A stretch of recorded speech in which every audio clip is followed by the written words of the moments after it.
안녕하십니까. 성령TV의 성령욱입니다. 오늘 4050 노후준비 끝판왕 마지막 회입니다. 8회 마지막인데요.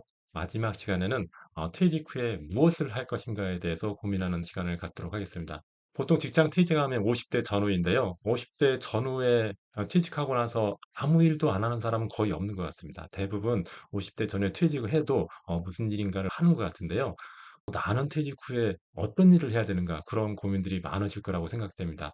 오늘 제가 그런 부분에 대해서 말씀드릴 테니까 여러분들한테 도움이 되는 부분이 있으면 잘 참조하시기 바랍니다. 퇴직 후 일에 대한 관점에 대해서 한번 생각을 해보겠습니다. 여러분들은 퇴직 후 일에 대해서 어떻게 생각하십니까? 어떤 분들은 그렇게 생각하시더라고요. 여태까지 일했는데 무슨 퇴직 후에 또 일하느냐. 나 진짜 일하고 싶지 않다. 이제 더 이상 일하고 싶지 않다. 그런 분도 계신데 꼭 그렇게 볼 것은 아닌 것 같습니다. 왜냐하면은 지금 일에 대한 개념도 바뀌었고 우리나라도 초고령 사회가 되면서 이제 살아갈 날이 너무너무 많아졌기 때문에 그렇습니다.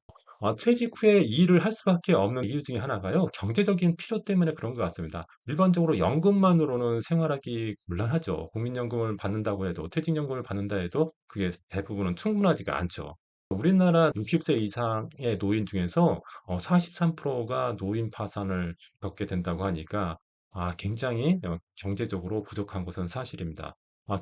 지금은 이제 퇴직연금이라는 제도가 있기도 하지만은 과거에 지금 노인 세대인 분들은 과거에 퇴직연금이란 제도가 없었기 때문에 퇴직연금을 못 받기도 하고 또는 퇴직금을 받았다가 그전에 퇴직하기 전에 다 써버렸기 때문에 돈이 없는 경우가 많죠. 하지만 지금은 제도적으로 퇴직연금에 넣은 돈은 못 빼도록 하고 있기 때문에 지금의 70대인 노인들보다는 훨씬 더 좋은 조건이지만은 어쨌든 연금만으로 생활하기는 곤란하기 때문에 경제적인 필요에 따라서 퇴직 후에도 일은 해야 되지 않을까 생각이 됩니다. 그리고 정서적인 필요 때문에도 또 일은 필요하다고 생각합니다. 어떻게 보면은 집에서 있는 것이 편할지 모르겠지만은 그것도 하루 이틀이지 계속 집에서 있으면은 사실은 굉장히 힘들어지죠. 그래서 정서적인 불안감도 느끼게 되고 우울증을 겪기도 하게 됩니다. 그래서 퇴직자의 70% 이상이 다시 재취업을 선호한다는 조사 결과가 나오고 있습니다. 그래서 꼭 경제적 필요가 아니라도 정서적 필요에 의해서 일은 또 필요하다. 이렇게 보는 게 좋을 것 같습니다. 세 번째, 자아실현적 필요에 의해서도 일이 필요하다고 생각합니다.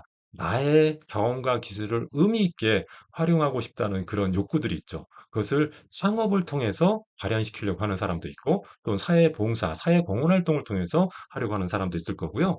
또 자기 계발을 통해서 자기를 좀 더 성숙하게 만들려고 하는 사람들도 있을 겁니다. 이런 것들이 일과 아주 불가분의 관계를 갖고 있습니다. 그래서 일에 대해서 그냥 노동이다 이렇게 생각하기보다는 내가 생존을 위한 노동이라기보다는 내가 선택 가능한 것이고 그리고 정서적이나 자아실현적 필요에 의해서도 중요한 것이다. 이렇게 좀 긍정적으로 보는 것이 좋지 않을까 생각이 됩니다. 퇴직 후에 일을 해야 한다면 어떤 일을 해야 될까요? 여러분들 어떤 일을 해야 될지 정해 놓으셨습니까? 제가 요즘에 퇴직하는 제 친구들한테 이런 것을 물어보면은 정하지 못한 친구들이 되게 많더라고요. 그래서 좀 안타까웠는데 제가 그 각각 유형별로 좀 설명을 드릴 테니까 여러분들이 어떤 것을 했으면 좋겠다는 것을 한번 감 잡을 수 있는 시간이 되었으면 좋겠습니다. 퇴직 후에 할 수 있는 일이 어떤 일이 있을까? 제가 한 5가지 정도로 그 수입 모델의 유형을 한번 정리해 봤습니다.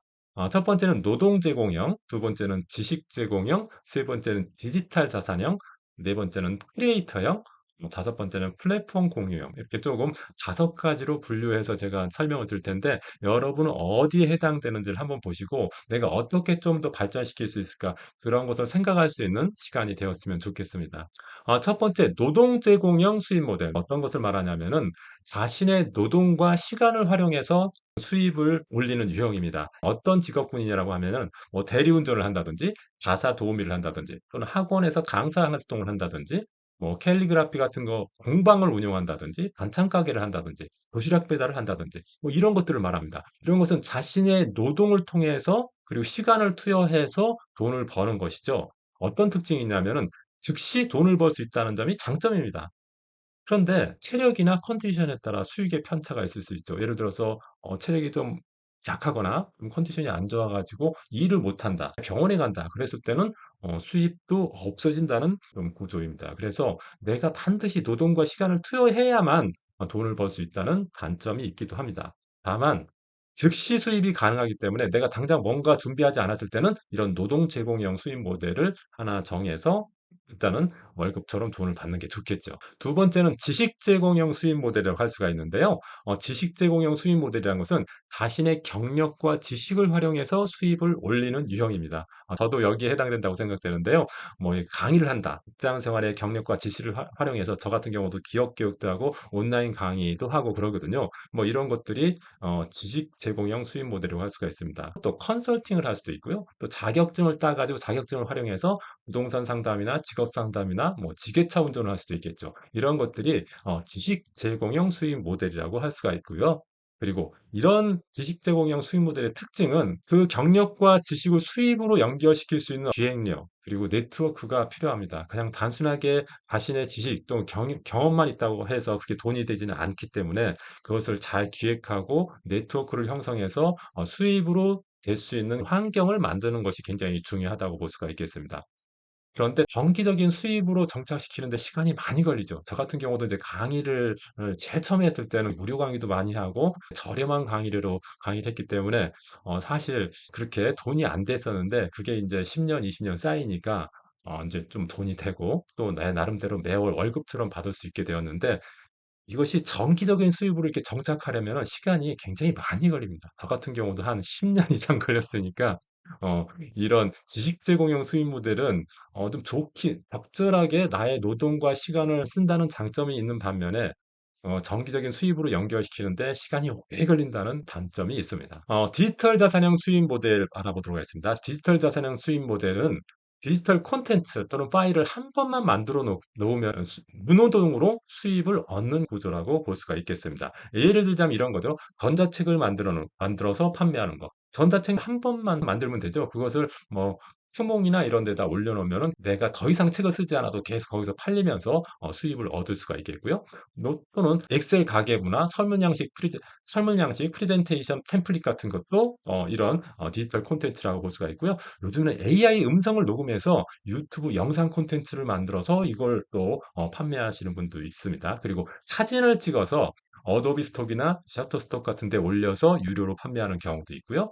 디지털 굿즈, 뭐 캘리그라피 작품이나 인스타피드 템플릿 같은 것을 만들어서 이렇게 상품 형태로 판매하면은 이런 것들은 한 번만 만들어 놓으면 계속 얻을 수 있는 구조이기 때문에 굉장히 좋은 자산인 것 같습니다. 자산이란 게 꼭 뭐 주식이나 부동산만 자산이 아니라 이렇게 디지털 자산도 내가 수입을 계속 올릴 수 있으면은 굉장히 좋은 수입 모델이라고 할 수가 있겠습니다. 디지털 자산 수입 모델의 특징은 자동화가 가능하고 시간이 지날수록 수입이 복리처럼 쌓인다는 점이 좋습니다. 다만 좀 단점은 제작에서 마켓 세팅까지 혼자서 다 해야 되고 실행하는 데 쉽지는 않습니다. 그런 부분이 좀 단점이긴 하지만은 요즘에는 도구들이 좋아져서 예전보다는 실행하기 훨씬 더 좋아졌으니까 이런 디지털 자산을 많이 만드는 것도 노후 준비에 굉장히 중요하다고 생각되고 특히 자신만의 독특한 그런 경험이나 지식 같은 게 있는 분들 또 자기만의 독특한 취미 이런 것들을 디지털 콘텐츠로 만들면은 돈도 된다. 이런 점들을 여러분들이 잘 인지하시고 여러분들 어떤 능력 중에 이런 부분이 있으면은 잘 활용하셨으면 좋겠습니다. 네 번째는 크리에이터형 수입 모델입니다. 크리에이터의 대표적인 사람이 유튜버들이죠. 뭐 이런 분들은 자신의 일상이나 전문성, 감성 등을 콘텐츠로 만들어서 수입을 얻는 구조라고 볼 수가 있겠습니다. 예를 들자면은 뭐 유튜버 또는 블로그 하는 사람들, 인스타그램으로 돈 버는 사람, 틱톡이나 브런치로 돈 버는 사람들이 있죠. 그런 분들은 이런 그 유튜브나 블로그를 통해서 어떤 광고 수입을 얻기도 하고 협찬을 받기도 하고 또 그런 데서 강의를 하기도 하죠. 그리고 전자책도 판매를 합니다. 그래서 크리에이터는 수입 구조가 되게 다양한 것 같습니다. 물론 크리에이터로 성공하기가 쉬운 것은 아니지만은 어쨌든 성공 수익 모델로서 성공만 한다고 하면은 수익 구조도 좋고 또 수익원이 되는 것도 굉장히 다양하게 만들 수 있다고 생각이 됩니다. 사실 그래서 저도 유튜버를 시작했는데 좀 이렇게 다양한 수입원을 만들 수 있었으면 좋겠습니다. 크리에이터형 수익 모델의 특징은 진입 장벽은 굉장히 낮습니다. 누구나 할 수 있죠. 유튜브, 블로그 누구나 할 수 있죠. 그런데 지속 가능한 콘텐츠를 그리고 좋은 콘텐츠를 계속 올릴 수 있느냐 이런 부분들이 상당히 쉽지 않은 부분인 것 같습니다. 그럼에도 불구하고 퇴직자나 주부나 뭐 이런 분들은 크리에이터에 도전하는 거 저는 굉장히 좋다고 생각이 됩니다. 여러분들도 한번 도전해 보시기 바랍니다. 다섯 번째는 플랫폼 활용형 수익 모델이라고 할 수 있는데요. 이것은 기존 플랫폼에서 나의 재능을 판매하는 수익 구조라고 볼 수가 있겠습니다. 플랫폼이라는 게 그런 거잖아요. 관련 플랫폼을 한번 보겠습니다. 뭐 크몽이나 숨고, 타링, 뭐 재능넷 이런 데서 상담이나 글쓰기, 영상 편집을 통해서 돈을 벌 수 있거든요. 이런 것은 내가 이런 것을 팔 수 있는 가게는 없지만은 이런 크몽이나 숨고, 타링, 재능넷 같은 플랫폼을 통해서 내가 돈을 벌 수 있는 구조죠. 뭐 에어비앤비나 소셜 다이닝 같은 경우는 공간이나 경험을 공유해서 돈을 버는 구조고, 배달의 민족이나 쿠팡플레스 같은 경우는 즉시 노동 형태로 돈을 벌 수 있는 형태라고 볼 수가 있겠습니다. 플랫폼을 이용하면 좋은 게 내가 어떤 사업을 하기 위해서 가게를 하나 내고 월세를 내면서 또 사람도 뽑아 가지고 인건비도 들이면서 장사하는 건 쉽지 않은데요. 이렇게 플랫폼을 활용하면은 그런 가게도 없어도 되고 어떤 별도의 인건비가 필요하지도 않고 나의 재능을 이용해서 그 플랫폼에서 판매할 수 있기 때문에 굉장히 좋다고 생각합니다. 특히 무자본 창업을 생각하시는 분들, 그런 분들은 이런 플랫폼을 활용해서 자기의 수입 모델을 설정하는 것이 좋지 않을까 이렇게 생각이 됩니다. 플랫폼 활용형 수입 모델의 특징은 시스템을 직접 만들 필요가 없다. 내가 직접 크몽이라는 사이트 또는 승구라는 사이트를 별도로 만들 필요가 없죠. 저는 이용만 하면 되는 거고 직접 만들 필요가 없기 때문에 월세라든지 관리비 같은 게 안 들어간다는 장점이 있겠죠. 그리고 브랜드 없이도 즉시 수입이 가능하다는 점이 좋습니다. 그런데 이런 플랫폼들은 거기에 어떤 상품을 판매하게 하기 위한 여러 가지 조건들을 두고 있습니다. 그 조건들을 다 여러분들이 충족할 수 있어야 되고 나름대로 전문적인 부분이 있어야 되지 않을까 생각되고요. 다만 이제 배달의 민족이나 쿠팡플렉스와 같이 그냥 노동으로 해결할 수 있는 것들은 누구나 다 가능하지 않을까 생각이 됩니다. 퇴직 후에도 일을 한다면 얼마나 벌어야 할까요? 어떤 사람은 뭐 300만 원 정도면 된다. 어떤 사람은 500만 원 정도 벌어야 된다. 그런 것들을 여러분들 계산하기 위해서 무엇을 봐야 되는지를 알려드리겠습니다. 퇴직 후 수입 목표, 내가 얼만큼 월 수입을 목표로 해야 되는지를 알려면 어떻게 해야 되는지 좀 구체적으로 제가 말씀드리겠습니다. 퇴직 후 월 수입 목표는 노후 적정 생활비에서 준비된 연금을 뺀 거, 이게 부족액이죠. 부족액. 부족액만큼을 내가 벌어야 되니까 요거 어떻게 계산하는지 좀 구체적으로 말씀드리겠습니다. 그러려면 일단은 노후 적정 생활비가 얼마인지를 계산해 봐야겠죠. 이것도 제가 기존에 동영상을 통해서 제가 자세하게 설명드린 게 있는데 간단하게 보자면은 고정생활비, 변동생활비, 예비생활비가 어느 정도 되는지를 스스로 한번 적어보는 거죠. 나의 고정생활비가 얼마 정도 되는지, 변동생활비는 어느 정도 되는지, 예비생활비는 어느 정도 되는지를 미리 한번 알아보고 그것이 뭐 300만 원인지 200만 원인지 500만 원인지를 한 번은 계산해 보는 겁니다. 이런 것이 계산이 힘들다고 하시면은 내가 은퇴하기 직전 생활비의 한 80% 정도가 노후 적정 생활비라고 보시면 되겠습니다. 이렇게 한번 계산해 보시고 이게 한 300만 원 정도 나왔다. 그러면은 나의 노후 적정 생활비가 300만 원이고 그럼 연금은 내가 얼마나 준비되었는지 또 알아볼 필요가 있죠. 연금은요. 내 연금 조회를 하면 됩니다. 내 연금 조회는 금융감독원 통합연금 포탈이라는 사이트가 있습니다. 거기 들어가서 인증하고 나의 연금을 조회해 보면 국민연금, 퇴직연금, 개인연금, 주택연금이 다 조회가 됩니다. 그래서 조회해 봤더니 국민연금이 100만 원 나오고 퇴직연금이 50만 원, 개인연금이 50만 원 이렇게 나왔다. 그래서 총 200만 원 나왔다. 그러면은 내가 부족액이 얼마인지 알 수가 있겠죠.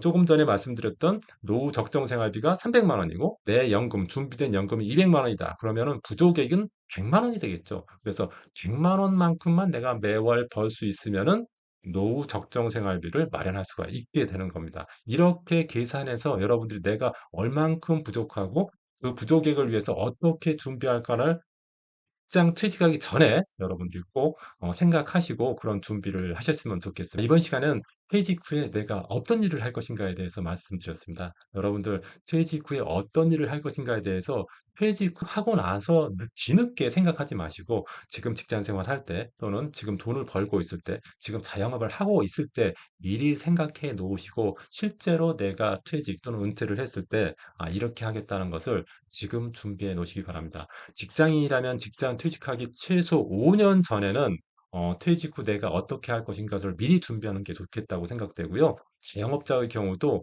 미리 자기가 은퇴하기 한 5년 전부터는 내가 은퇴 후에 어떤 생활을 하고 어떻게 또 수입을 관리할 것인지에 대해서 생각해 보는 것이 좋겠다고 생각이 됩니다. 네, 오늘 영상이 도움이 되셨다면 구독, 좋아요, 알림 설정 부탁드립니다. 고맙습니다.